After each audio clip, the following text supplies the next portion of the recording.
I used to tell people my husband was suffocating. That's the word I liked. It sounded dramatic, justified, victim-y, like I was trapped, like I needed saving. If I'm being honest now, I think I liked the sympathy. He checks on you that much? He doesn't like you going out alone? He wants you to text when you get home? Back then, my friends would make faces. Girl, that's controlling. And I'd nod like I agreed. Like I wasn't secretly aware that he wasn't yelling at me. Wasn't accusing me, wasn't forbidding me. He was just worried. But worry doesn't sound sexy when you're 32 and bored and scrolling Instagram watching everyone else's exciting lives. Worry sounds old, predictable, safe. And safe started to feel like a cage. Daniel and I had been together since college. He was steady, quiet, responsible. The kind of man who checked the weather before road trips and kept extra phone chargers in the car. The kind of man who remembered to pay bills early. Who cooked on Sundays. Who folded laundry without being asked. Who kissed my forehead every night like clockwork. It should have felt like winning the lottery. Instead, after 10 years, it just felt normal. Too normal. I hated myself for thinking that. But boredom is dangerous. Because boredom starts whispering stupid things like, is this it? Is this all my life will ever be? Then came Marcus. Of course there was a Marcus. There's always a Marcus. He started at my office. Marketing consultant, contract hire. Loud. Confident. Funny. The type of guy who walked into a room like he owned it. He flirted with everyone, but with me, it felt intentional.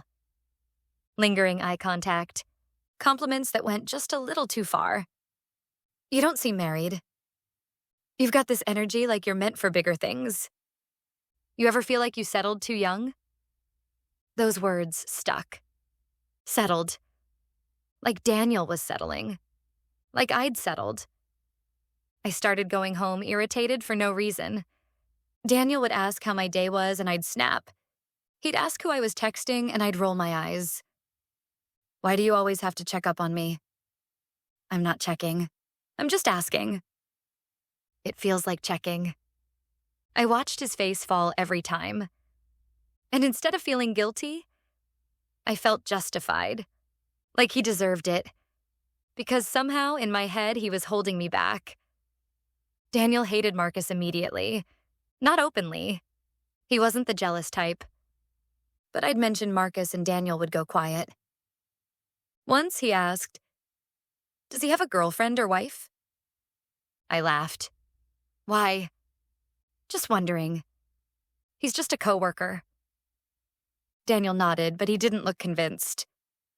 Just be careful with him, okay? There it was again.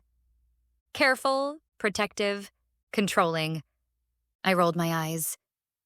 You don't trust me? I trust you, he said softly. I just don't trust everyone else. At the time, I thought that was insecurity. God. If only I'd listened. The emotional affair started so small I could lie to myself about it.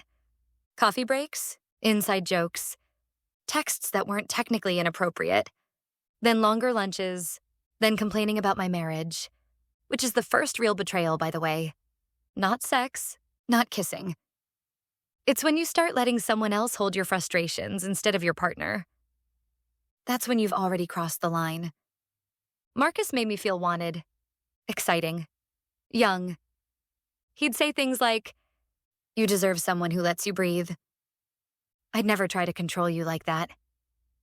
He sounds scared you'll realize you can do better."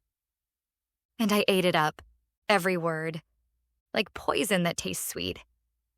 The fights with Daniel got worse. He started asking more questions. Who are you with? When will you be home? Why are you smiling at your phone? And the more he asked, the more defensive I got.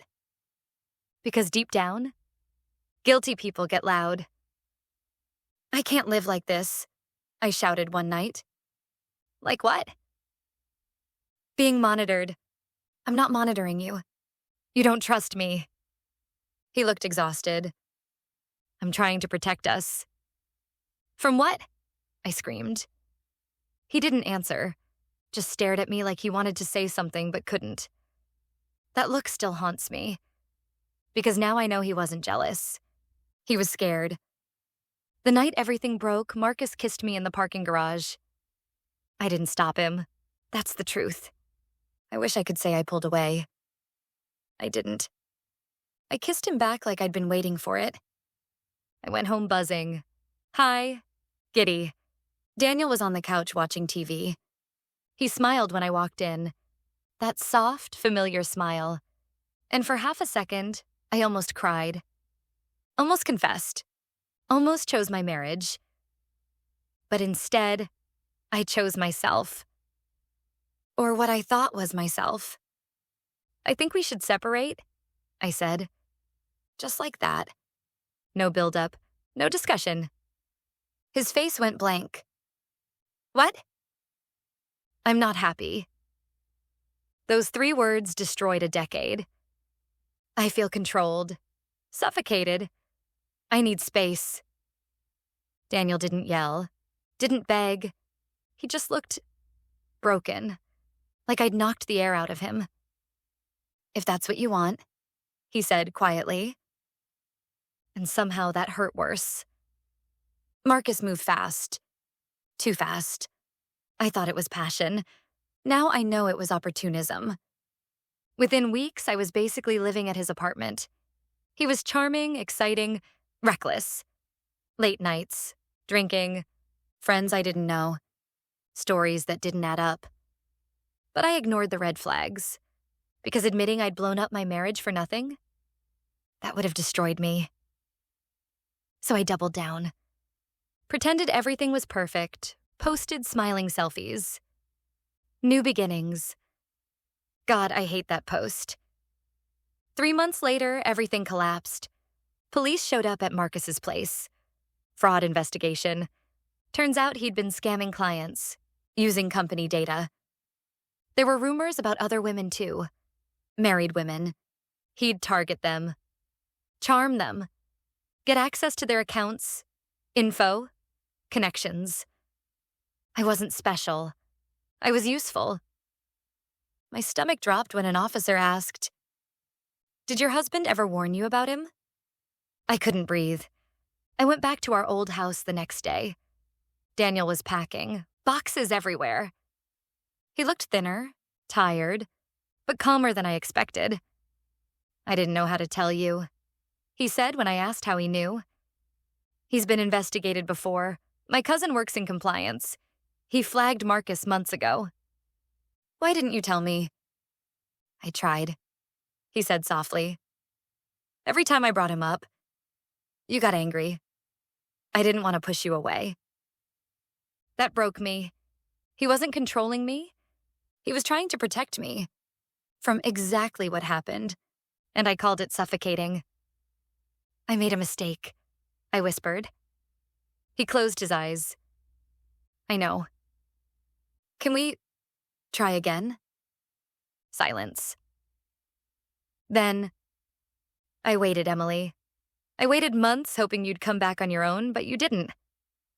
My chest tightened. "There's someone else now." That sentence hit harder than anything Marcus ever did. "She's kind, steady. She listens." Everything I wasn't. "I hope you find what you're looking for," he said. Polite, final, like I was a stranger. Watching him walk away felt worse than the divorce papers, because this time it wasn't excitement. It wasn't freedom. It was just loss. Pure loss. I traded a man who loved me for a fantasy, and the fantasy didn't even want me. It's been a year now. Marcus is facing charges. Daniel's engaged. I rent a tiny apartment alone. Sometimes I scroll past photos of him smiling with her, and she looks safe, happy, protected. The way I used to look, back when I thought safety was a cage. Turns out, safety was love, and I was too immature to see the difference. If you ever mistake protection for control, if you ever think the grass is greener, just remember, sometimes the person you call boring is the one quietly saving you from ruining your life. And sometimes you don't realize that until you've already burned everything down.